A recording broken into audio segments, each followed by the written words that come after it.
What is up, Wizards? It's your boy Mooner. I'm back today with another deck tech. Today I have my extra or super royal Emperor Dracaya Vasir Blitz deck.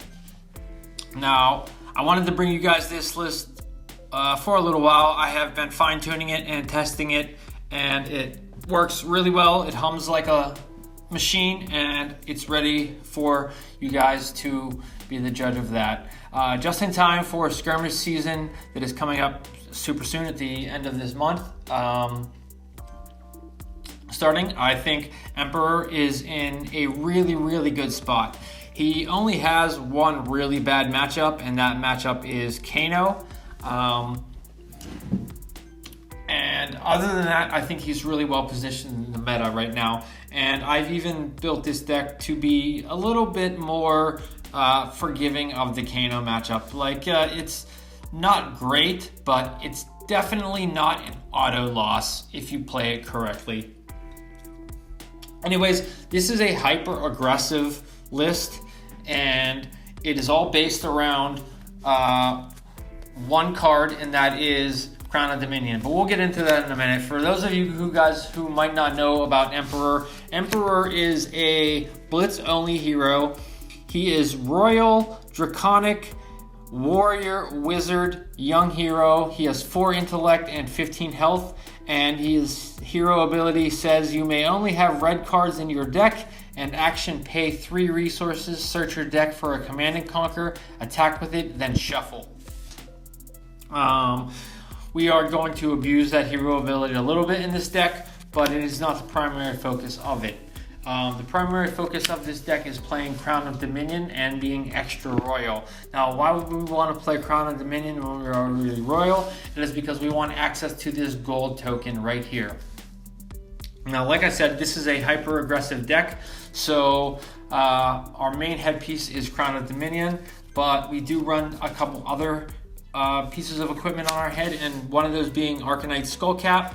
And this comes in for those matchups where you really, really need that life instead of the aggression, where you might be going up against like a brute or a warrior, or a guardian, especially. Anyone who you know that is maybe going to either try to fatigue you out, or that is definitely going to present a lot more damage than you might be able to stop in a turn and survive. So Organized Skullcap does come in to those matchups, although I have been testing even Crown of Dominion into those other matchups just to try to be a little more aggressive, and it's good and bad, but Organized Skullcap is still needed. And the last piece of gear we wear on our head is Spell Fray Tiara, and this only comes in for the Kano matchup. Just having access to that little bit of extra spell void, being able to prevent just a little bit of extra damage for free is pretty important. So those are our headpieces, and the only weapon I run in this deck is Waning Moon. We could talk about Jubil if you want. I used to run Jubil, but in this list, I think Jubil is just kind of a trap. You only really want to be running Waning Moon. The only way to beat Kano is by surviving his turn when he breaks all of his equipment and doesn't have any more arcane barrier left, and you are able to close that game out with your own arcane damage and having access to Waning Moon. But and every other matchup, Waning Moon is just superb, because being able to, if you utilize your resources effectively, being able to deal 2 arcane damage on your turn, or that extra 3 arcane damage on your opponent's turn on the kill turn, is just absolutely massive. So Waning Moon is my preferred and primary and only weapon of choice. Next, we have Flamescale Furnace. The only way that this deck actually works, or Emperor is actually playable, is because of Flamescale Furnace. Being able to cheat out red resources due to the fact that we are a red-only deck is absolutely massive. Being able to cheat out resources after playing something along the lines of, we haven't gotten into Tome yet, but being able to cheat out resources after playing Tome and things like that, and just being able to get resources from pitching red cards is super important to having this deck actually be able to function and support its resource curve. So Flamescale Furnace is the only chess piece we wear. And then the only boots we wear is Stormstriders. We are a wizard, and we want access to being able to play a wizard non-attack action card anytime we want at instant speed. And so the only way to do that is by wearing Stormstriders. I do run 2 pair of gloves though. I run Metacarpus Node as my primary glove source. Like I said, this is a hyper aggressive list. It's meant to be as aggressive and deal as much damage as possible, as fast as possible. And so Metacarpus Node is the gloves that I wear primarily. Just being able to boost my kill range from 9 to 10 is a big deal actually. Just that one bit of damage is a big deal.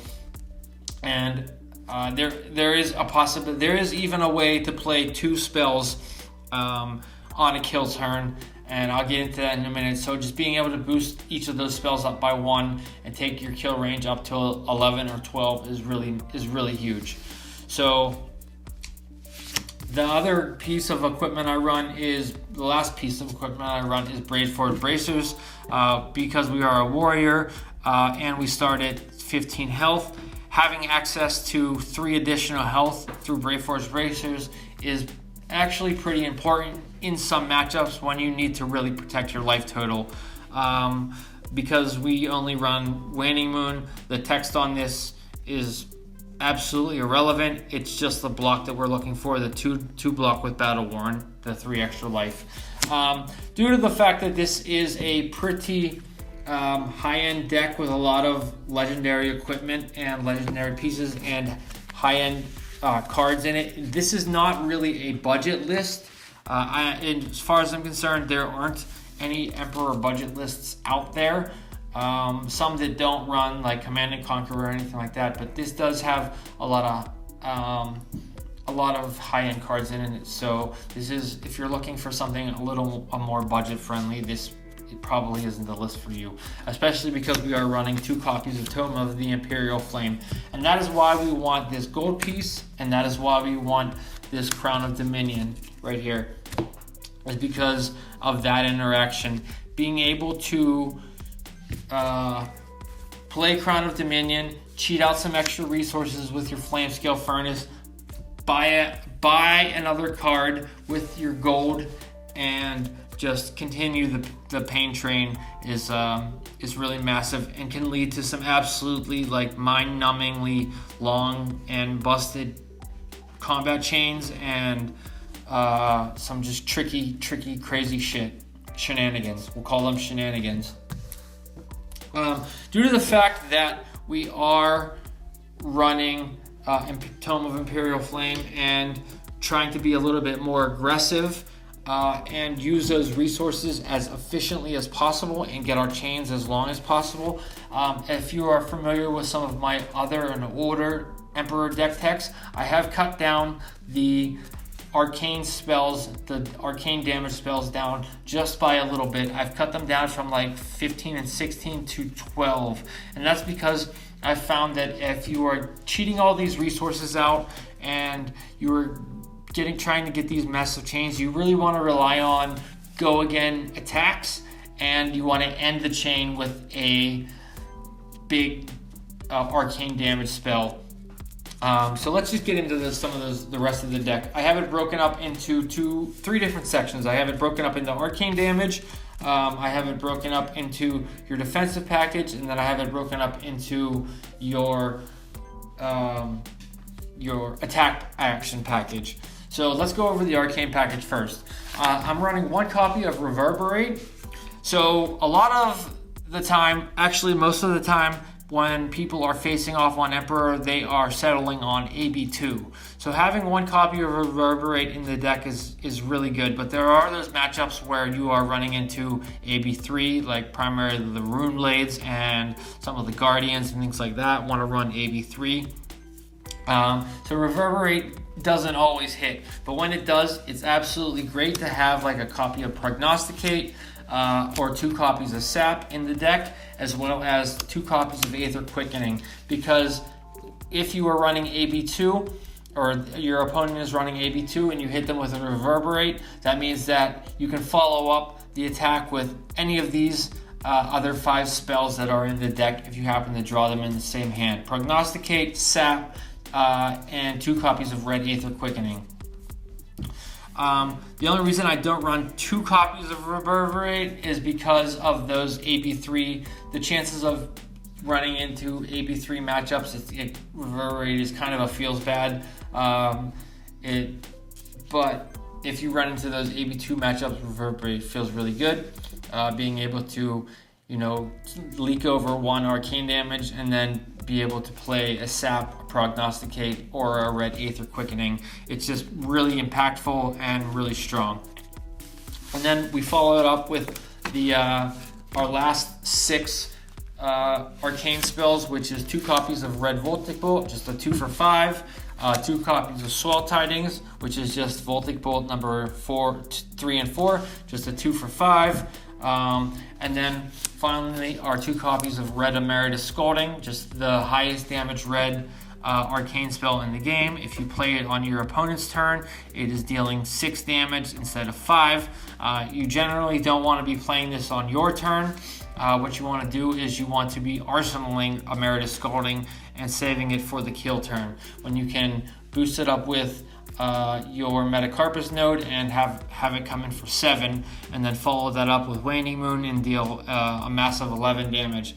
Like I said before, there is a way to play 2 spells in a turn, and that is whenever you run into those matchups like the ninjas and things like that who are running no arcane barrier or very little, only like AB1. It's okay to arsenal or Reverberate, because then you can possibly play a Reverberate from arsenal, and then follow that up with a Voltic Bolt from hand or another spell from hand, and then Waning Moon.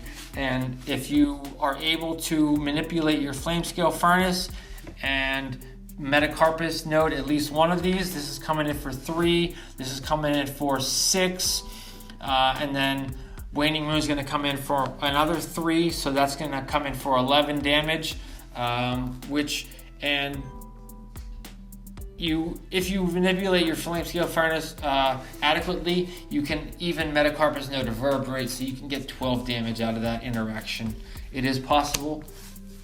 I just thought I would share that. But these are all the arcane spells that I'm running in the deck, and like I said, I slimmed it down just a little bit because when we're playing Tome of Imperial Flame, ideally we want to be playing Tome of Imperial Flame out of Arsenal so that we are able to utilize and get the biggest hands possible, so that we are able to draw into 2 cards while already having 4 cards in hand, and then being able to pitch 2 cards, still having 4 cards in hand and 2 resources available to us. Manipulate our Flamescale Furnace, get 3 resources, buy an extra card with our gold, or you can wait to manipulate your Flamescale Furnace.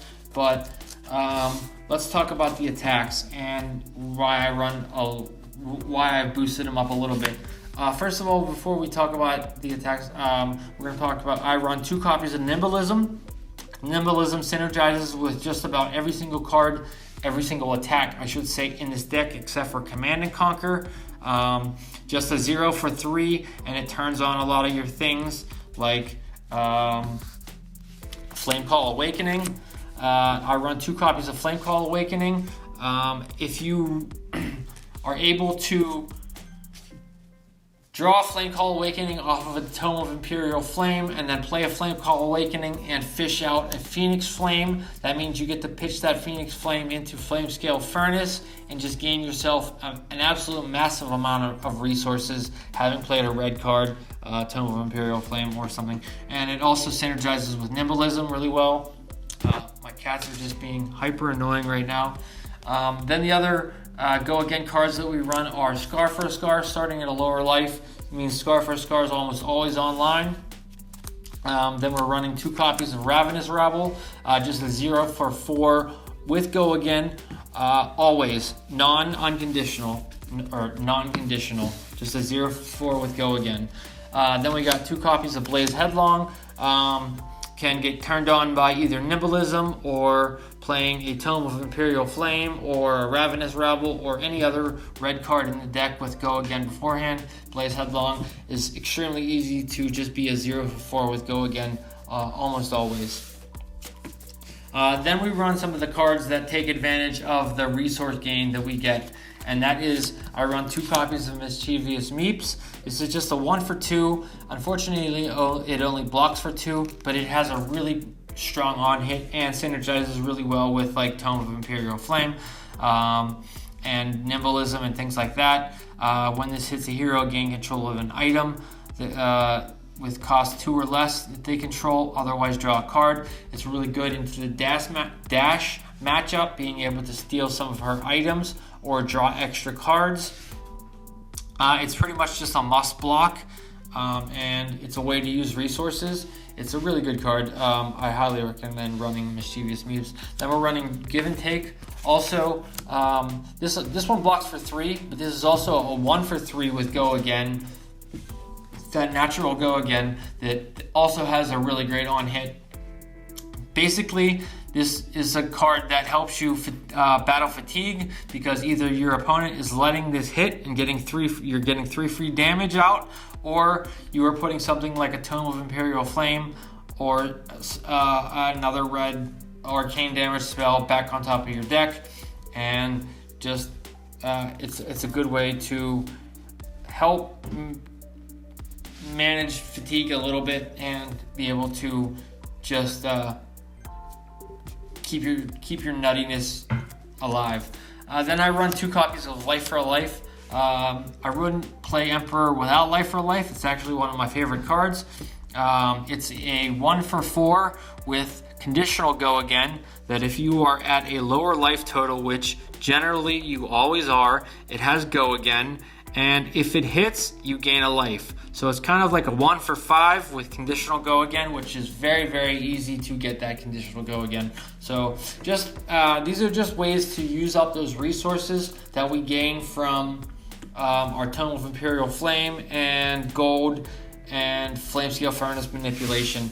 So the idea is to get a whole bunch of resources, play a bunch of Go Again attacks, and then end the chain on either a tutored up Command and Conquer using your hero power, or a big arcane spell like a Voltic Bolt or a Swell Tidings or something like that. And I've been able to deal upwards of like 18 to 22 damage on a turn just by doing some Tome of Imperial Flame shenanigans, and then even following it up with having enough resources to also Waning Moon on top of that. Then we have 2 copies of Enlightened Strike. Just a all-around powerhouse of a card. Every mode on this card is good in this deck. Just being able to finish the chain off with a 1-card 7 or 5 with Go Again, or just draw a card for Arsenal. This card is just really good in Emperor, and I wouldn't recommend running it without it. Then we have our 2 copies of Command and Conquer.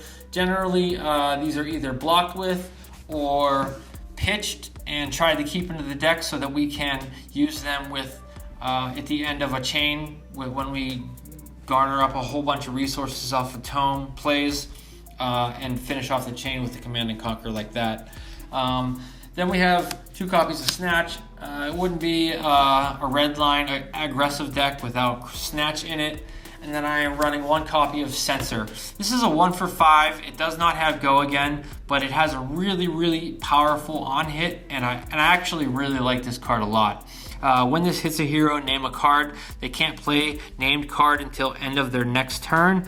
This is great for naming Oasis Respite, or Pummel, or even Sigil Sol, or if you know your opponent's deck list like a little bit better, for naming something that you just don't want to see. And it is a 1 for 5 that's just really strong, and it also blocks for 3. So Censor is a really strong card that I highly recommend you run. In fact, I recommend you run all of these cards. Anyways, then we're going to talk about our defensive package, and this is where the sideboarding comes in a little bit. We have 2 copies of Sigil Sol. These stay in the deck at all times. Just being at a low life total, having access to 6 extra life throughout the game is just really, really important. So 2 copies of Sigil Sol. Plus this turns on things like your Blaze Headlong and your Flamescale Awakenings and things like that. So having 2 copies of Sigil Sol stays in the deck at all times. And then this is where the sideboard comes in. We're either running 2 copies of Sink Below if you're up against more attack action heavy aggressive decks. Sink Below comes in. Or we are running 2 copies of Brush Off. This comes in for those matchups where specifically you're expecting a lot of arcane damage. And can prevent some of that arcane damage at instant speed with Brush Off. This is a card that comes in against Kano and is one of the reasons that you can actually win that matchup. It prevents also. It also comes in again in the mirror. It prevents Waning Moon swings and things like that. It is just kind of like a pseudo Sigil of Solace, just being able to prevent 3 damage at instant speed. It's really strong. And then I also run 2 copies of Arena's Prayer. Now I know a lot of people out there like Oasis Respite, but I am a fan of Arena's Prayer. It is always going to prevent 5 arcane damage, and it also turns on your Flamescale Furnace. So you can pitch in another card, get 2 more resources, and essentially prevent up to 7 arcane damage. And if you have like a Brush Off in your arsenal, you can prevent up to 10 arcane damage. And the idea is to hopefully live through Kano's his pop-off turn and have him waste all his arcane arcane barrier, like break his Storm Striders and break his Metacarpus nodes and things like that. And then he's left kind of naked, as I'd like to say, and then you're able to finish him off with your own arcane damage. But